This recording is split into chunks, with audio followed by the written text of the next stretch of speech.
now he goes on to say, have we not power to lead about a sister, a wife, as well as other apostles, and as the brethren of the Lord, and Cephas?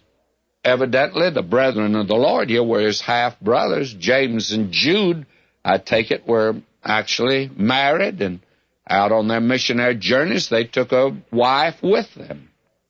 And Paul said, I have that freedom also, but Paul felt that his ministry would be curtailed, be hindered. Paul says, I have that freedom.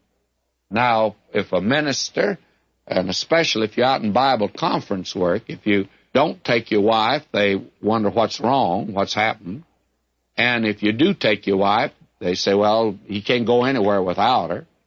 So, I mean, a preacher's in a bad way. I remember when our daughter was growing up, my wife stayed at home to take care of her. That was her first responsibility, and see that she had her clothes, went to school, and took care of her. And I'd go alone in Bible conferences, and I'd be quizzed, generally by some very curious saint, say, why isn't Ms. McGee with you?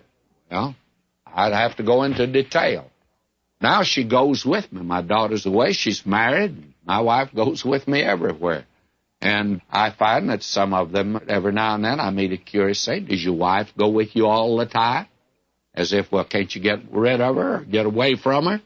Now, I say to you, can't win in the ministry. I found that out. But Paul is meeting that same thing. Paul said, I have a right to take a wife with me, but I've made my decision. As we said before, we believe he's a widower. And then he goes on to say, are I only and Barnabas, have not we power to forbear working? Paul says, Barnabas and I could stay home. We don't have to go as missionaries. Our salvation doesn't depend on whether we are missionaries.